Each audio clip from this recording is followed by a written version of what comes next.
Kung nagustuhan niyo po ang ating video, please paki-like po ito at mag-subscribe na din po sa ating YouTube channel.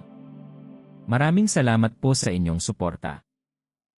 Sa isang kuwebo dungeon, maraming estudyante ang nagsasanay ng kanilang mahika habang nilalabanan ang mga halimaw. Bigla, may isang halimaw na nakabasag ng depensa at natakot ang mga estudyante.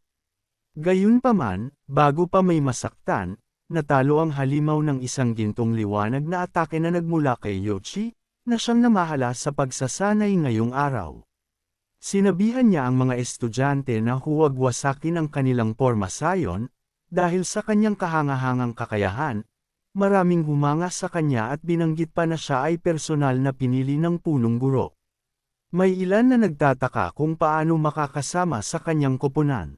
Matapos ayusin ang mga halimaw, iniwan ni Yoichi ang iba sa mga estudyante at naglakad papalayo para sa sarili niyang gawain. Kinuha niya ang isang palamuti, isang aparato na ginagamit para hanapin ang lokasyon ng isang tao. Inutusan niya itong hanapin si Kaisok. Agad na kumislap ang tanikala at itinuro ang direksyong kinaroroonan ni Kaisok sa sandaling iyon. Nang tingnan ang direksyong ipinakita, napagtanto ni Yui na eksakto ito sa kanyang inaasahan, malayo si Kaisok mula sa ibang estudyante. Hindi niya alintana kung ano ang ginagawa ni Kaisok ng mag-isa, ngunit nakita niya ito bilang perpektong pagkakataon. Maaari niyang tanggalin ang banta ng tahimik at isisi sa mga halimaw, dahil ang nangyayari sa dungeon ay nananatili sa dungeon. Ang dahilan ng kanyang paghahangad kay Kaisok ay nagsimula mula sa pagkamatay ng hunter-killer na kanyang pinagkakatiwalaan. Simula nang makalabas si Kaisok ng ospital, sumunod ang mga problema. Nakakabagabag din ang mga sinabi ng mga bully, binanggit nila na inatake sila ng Noon attribute na bata gamit ang parehong uri ng mahika na ginamit nila, at higit na nakakagulat, lumikha siya ng apoy na kakaiba sa kanilang nakita dati. Hindi maunawaan ni Yui ang kwento, kaya umalis siya. Akala ng mga bully na ligtas na sila, ngunit inutusan ni Yuchi ang iba na muling, i-re-educate, sila ng maayos. Wala siyang silbi para sa mga hindi karapat-dapat na pinipihitang ng isang tinatawag na mahina. Dalawang bully ang pumilit na pigilan iyon, pero sa kaguluhan, ang isa na direktang tinamaan ni Kyoro ay sumigaw sa takot na hindi na tao si Kaisok, isang pahayag na nagdulot ng matinding pangamba. Upang harapin si Kaisok, inayos ni Yoichi ang isang espesyal na klase upang gamitin ang sitwasyon sa kanyang pakinabang. Ngunit sa panahong iyon, gumamit si Kaisok ng mga ilusyon at nakatakas. Pinaghihinalaan ni Yui na gumamit siya ng mga mahikal na kasangkapan, iyon lamang ang maipapaliwanag. Naniniwala rin siyang maaaring ginamit ni Kaisok ang kahalintulad na mga pukana para alisin ang hunter-killer na kanyang pinagtitiwalaan. Sa daan, natagpuan ni Yuchi ang maraming napabagsak na halimaw sa lupa, nakita niya na malinaw na natalo ang mga ito sa isang galaw ng apoy na mahika. Tumaas iyon sa kasalimuotan ng kwentong ibinahagi ng mga bully kanina. Gayunpaman, hindi naman humanga si Yui sa saklaw ng kapangyarihan. Pagkatapos ng lahat, kahit si Awako na umalis sa pentagram ay kayang gumawa ng ganoong mga bagay ng madali. Kasalukuyang sinusundan ni Yui si Kaisok dahil wala siyang ibang pagpipilian. Gayunpaman, plano niyang malampasan si Ako balang araw at kunin ang kanyang pwesto para tuluyang maghari sa mundo. Hanggang doon, hindi niya dapat hayaang malaman ng sino man ang kanyang koneksyon sa hunter-killer. At si Kaisok ay isang hindi kilalang variable na maaaring sirain ang kanyang mga plano. Upang pigilan iyon, determinado si Yuchi na tiyaking makakaraan si Kaisok papunta sa kabilang buhay ng mas maaga kaysa sa inaasahan. Sa wakas, matapos subaybayan, dumating si Yui sa kanyang pinuntahan. Naniniwala siyang nasa kabilang bahagi ang kanyang target. Nagtataka kung ano ang ginagawa ni Kaisok doon. Sumilip siya sa likod ng pader upang suriin ang sitwasyon. Ngunit sa pagkagulat niya, nakita niya si Kaisok na nakaupo sa tuktok ng isang bundok ng mga napabagsak na halimaw, kalmadong sinasabi na matagal na siyang naghihintay at na si Yoichi ay napakahuli. Nabigla si Yoshi dahil lihim niyang itinago ang kanyang presensya buong panahon, nagtataka siya kung paano siya napansin ni Kaya. Bago pa man ito tuluyang mapag-isipan, binigkas ni Kyoiro ang eksaktong parehong mga salita na nasa isip ni Yoshi. Nagdulot ito ng panibagong pagkabigla kay Yoshi, na napagtanto na nabasa ang kanyang isipan. Lumabas si Yoi mula sa sulok at nagdemand na malaman kung sino talaga siya. Sa halip na sumagot, pinagtawanan siya ni Kaisok, sinabing inakala niyang ang sinumang pinili ni ako ay magiging natatangi. Ngunit batay sa kanyang nakita, maliwanag na may depekto at karaniwan lamang si Yuchi. Idinagdag niya na ang tanging pagkakatulad ni Yuchi at ni ako ay ang kanilang duwag na nakasanayan, ang paggamit ng hunter-killer sa pag-extort ng pera mula sa mga baguhan. Sinubukang bawiin ni Yoi ang kontrol ng usapan, ngunit pinuputol siya ni Kyoiro at sinasabi na maaaring nasisiyahan siya sa pagpapahirap sa iba, pero hindi pa niya naranasan ang pakiramdam na siya ang hinahabol. Sinasabi ni Kyoy na dapat ituring niyang mapalad ang sarili dahil malalaman niya ang damdaming iyon ngayon. Sa kanyang isipan, nagsimula na siyang magplano na lumikha ng isang puppet na maaari niyang gamitin sa hinaharap. Sa loob ng dungeon, idineklara ni Yoshi na napakadelikado ni Kaisok upang hayaan lang siyang mabuhay. Para sa kanyang mga layunin, kailangan niyang alisin ito anuman ang halaga. Pagkasabi nito, paulit-ulit siyang umatake, ngunit hindi pa rin niya matamaan si Kyoiro. Pinagtawanan siya ni Kyoiro, tinatanong kung iyon lang ba ang lakas na meron siya. Nagbitaw siya ng fireball kay Yuchi, na agad namang nadepensa at sinubukang tuksuhin si Kaisok. Ngunit iyon ay piin lamang, dahil agad na sinundan iyon ni Kaisok ng sunod-sunod na mahikal na atake, mula kidlat hanggang earth magic. Nang makita ito, nakumpirma ni Yoshi na nagtataglay si Kaisok ng maraming elemento. Galit na galit, tinanong niya kung anong nangyayari sa kanyang atributo na dapat ay void lamang. Bago pa niya matapos ang kanyang tanong, muli siyang sinalakay ng isa pang malakas na bugzo ng mahika. Lalong nainis si Yoshi habang mas damadami ang problemang pumipigil sa kanyang mga plano. Nang marinig ito, nangganyo si Kyoiro at tinanong kung ano ba ang planong tinutukoy niya. Sa gitna ng labanan, nagsimulang ibunyag ni Yoshi ang kanyang ambisyon, kung paano niya lalampasan si Awako, kukunin ang kanyang lugar, at magiging susunod na Pentagram Saint. Tinanong ni Kaisok kung bakit si Awako lamang ang pinagtutuunan niya gayong marami pang ibang santo. Sagot ni Yui, si Awako ang target niya dahil ito ay isang dropout ng Pentagram Saints. Dagdag pa niya, kung makukuha niya ang posisyong iyon, magagawa niyang pamunuan ang mundo. Para sa kanya, makatuwiran na puntiryahin ang mahina. Nandidiri si Kaisok sa mga tugon. Sinabi niyang unay inisip niyang baka may makabuluhang dahilan ang mga ambisyon ni Yoi, ngunit sa narinig niyang mga mababaw na salita, wala siyang ibang naisip kundi kabaligtaran. Nasaktan si Yoshi at bumulagan ng galit, sumugod na may intensyon na patayin si Kaisok. Habang patuloy na umaatake, sumisigaw siya na walang mali sa pagnanais ng kapangyarihan, ng salapi, ng kapangyarihang kayang Year-Okon ang iba ng walang makakapigil. Idineklara niyang kapag naging santo siya at nakapasok sa pentagram, magagawa niya ang anumang naisin at matutuklasan pa ang mga kahinaan ng isang senes. Sa harap ng ganitong baluktot na pananaw, malamig na tumugon si Kayo na hindi nakarapat-dapat pang pakinggan ang mga salita ni Yoshi. Nagpasya siyang tapusin ang laban. Sa isang malakas na hampas, itinapon niya si Yuchi at winasak ang espada nito. Nagpasalamat si Kayo dahil habang inuubos ni Yui ang oras sa pagsasalita, nakapaghanda na siya ng sapat na enerhiya para sa sumpang nais niyang gamitin. Dahan-daang lumapit si Kaisok, na nagpang-inig kay Yuchi. Ilang saglit pa, tinamaan si Yuchi ng mahika ni Kayo, ang absolute hypnosis magic. Pinilit nitong mawala ng malay si Yuchi. Habang inoobserbahan ang epekto, napansin ni Kyoiro na nangangailangan ng oras ang mahika upang tuluyang basagin ang espiritu ng target, ngunit kapag natapos, ito ay lubhang epektibo. Inutusan niya si Yoichi na tumayo, at agad itong sumunod na parang papel. Nasiyahan si Kayo at iniutos na tapusin nito ang class mission na ipinagkatiwala sa kanya.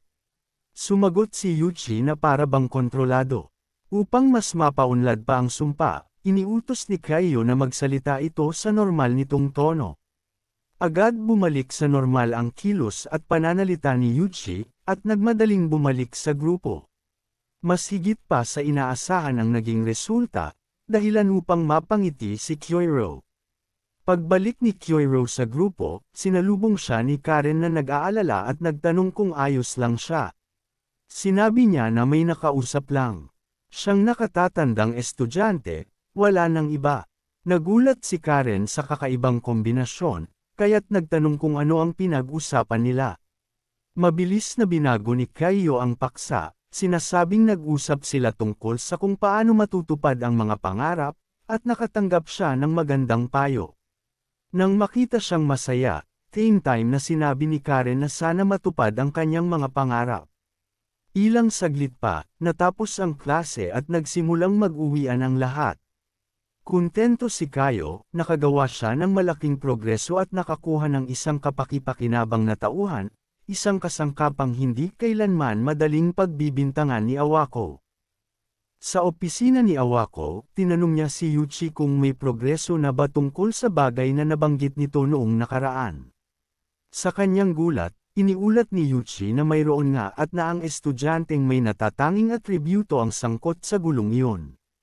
Dagdag pa niya, ang estudyanteng iyon ay walang iba kundi si Ai Kaisok, isang first-year student na may void element.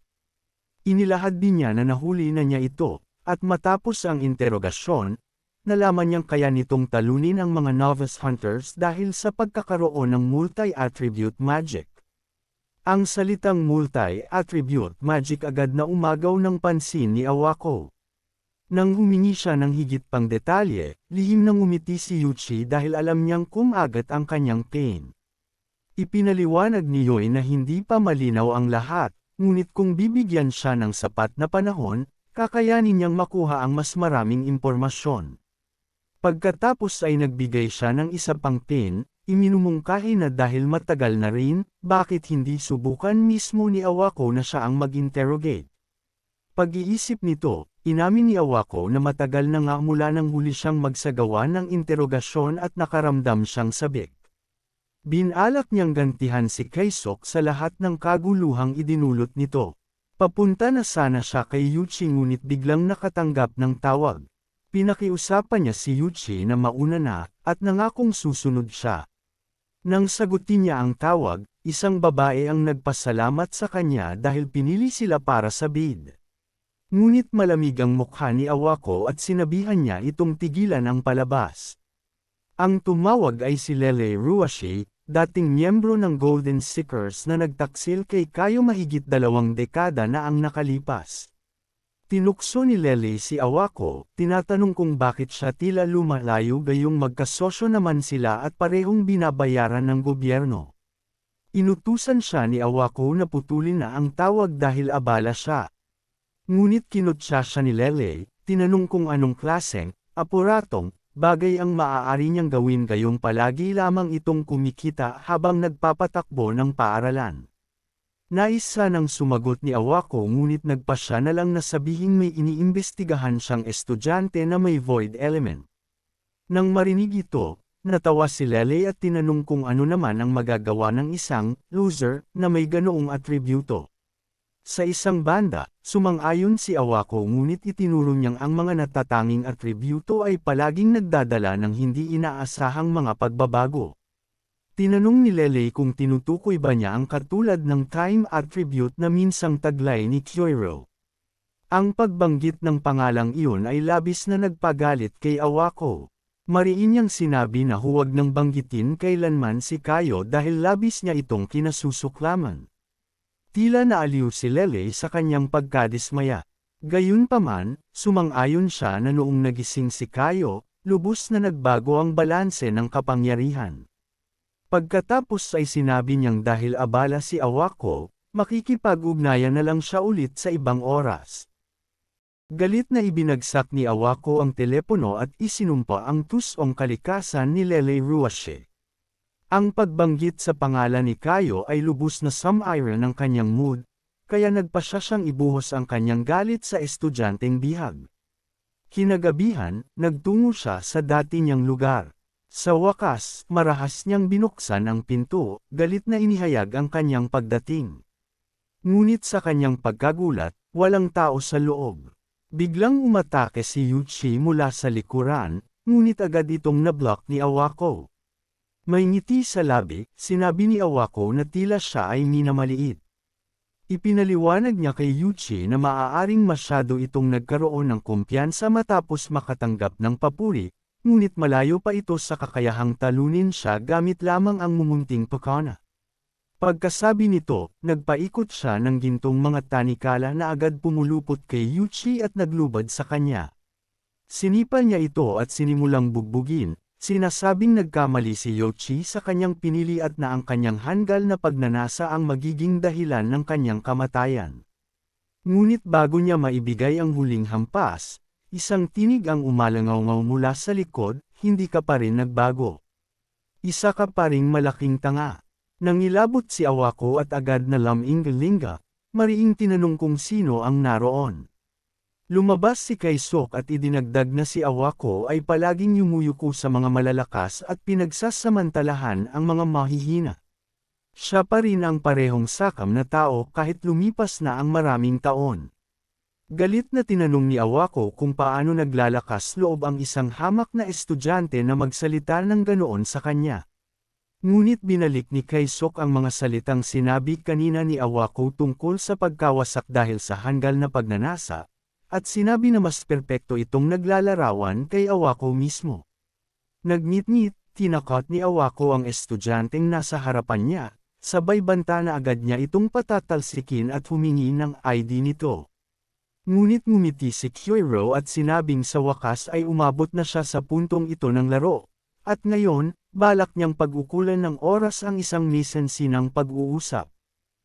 Sa harap ng bodega, tinuligsa ni Kyoiro si Awako, dahilan upang magngalit ito. Galit na idineklara ni Awako na ipapakita niya ang malaking agwat ng kanilang lakas. Gumamit siya ng advanced earth magic at lumikha ng isang higanting kamay na gawa sa bato. Buo ang kumpiyansa na hindi kakayanin ng isang hamak na estudyante ang kanyang atake.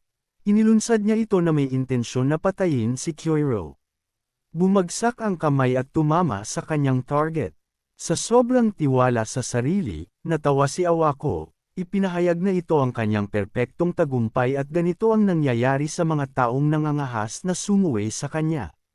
Nang makita niyang wasak na rin ang bodega, naisip niyang baka nasobrahan siya sa lakas. Habang naglalakad papalapit, pinapawisan siya at sinasabi sa sarili na hindi naman niya kilala kung sino talagang estudyante iyon. Ngunit bigla siyang natigilan. Hindi siya makapaniwala sa kanyang nakikita. Ang estudyanteng tinamaan ng kanyang atake ay nakatayo roon, ganap na walang galos. Tinuligsa siya ni Kyoiro, sinasabing nais lamang niyang makipag-usap. Nagpanik si Awako. Wala pang sinumang estudyante na nakaligtas mula sa advanced magic nang hindi man lang nasaktan. Sumigaw siya, pilit na hinihingi ang pangalan ni Kyoiro. Doon tumawa si Kyoiro, tinanong kung bakit pa niya tinatanong ang ganoong bagay. Dapat ay alam na niya. Nalito si Awako at sumigaw na wala siyang ideya. Sabay kutsa na tigilan na ni Kyoiro ang paglalaro at sagutin siya ng maayos. Inilagay ni Kyoiro ang kanyang kamay sa batok at nagsabing nasaktan siya sa ganoong sagot. Pagkatapos, sa malamig at nakakatindig balahibong tinig, sinabi niya, nakalimutan mo na ba talaga ako? Nang inig si Awako sa kanyang narinig. Kilalang-kilala niya ang paraan ng pananalitang iyon, at alam niya kung sino lang ang may ganyang boses. Bumalik sa kanyang alaala ang araw na itinapon nila si Kyoiro sa tarangkahan. Pinilit ni Awako ang sarili na maniwalang niloloko lamang siya ng estudyante.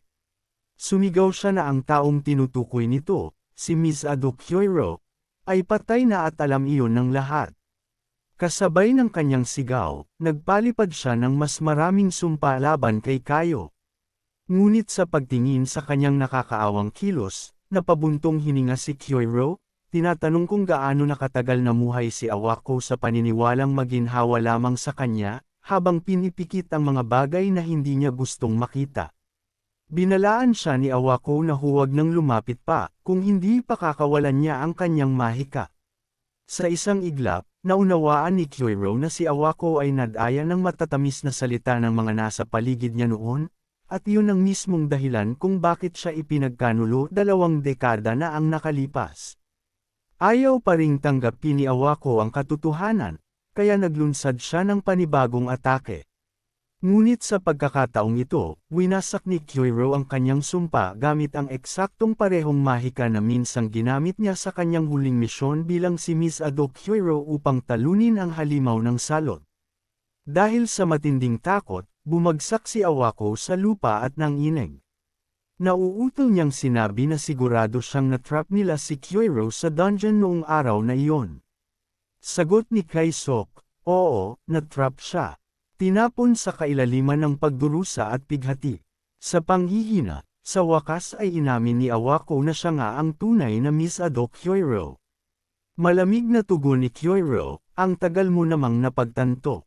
Hindi pa rin makapaniwala si Awako. Pinilit niyang tumayo muli, at idineklara na kung totoo man ang sinasabi ng estudyante, ang ibig sabihin noon ay si Miss Ado Kyoiro ay namatay at muling nabuhay.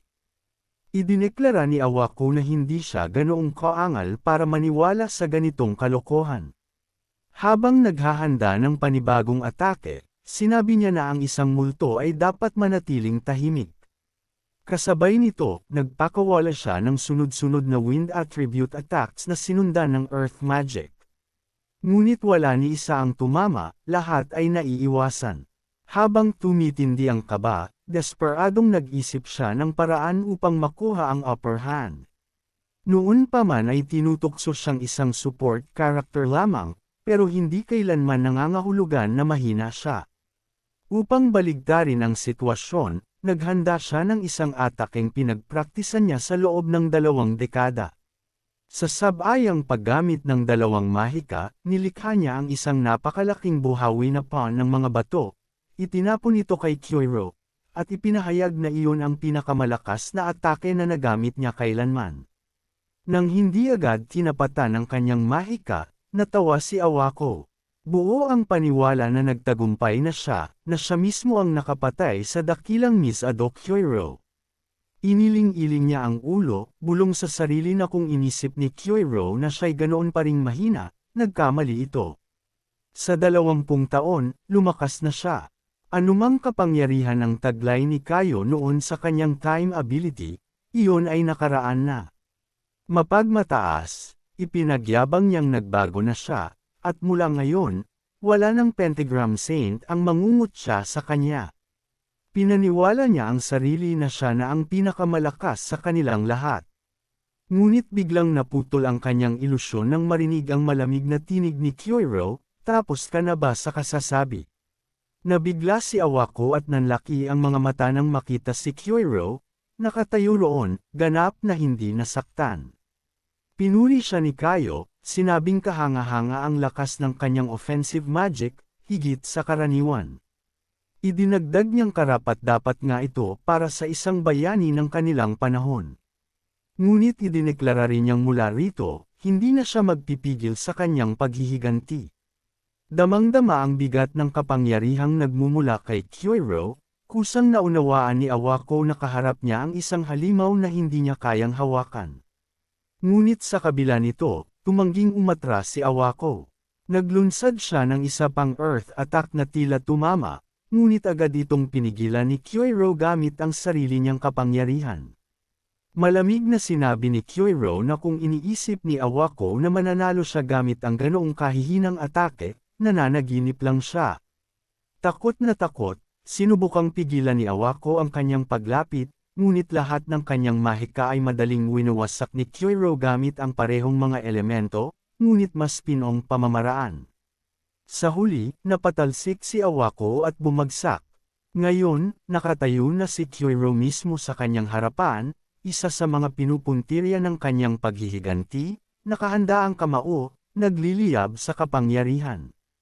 Bumagsak si Awako sa kanyang mga tuhod, nagmamakaawang patawarin siya, hindi lang sa kasalukuyan, kundi maging sa nagawa niya 2 dekada na ang nakalipas.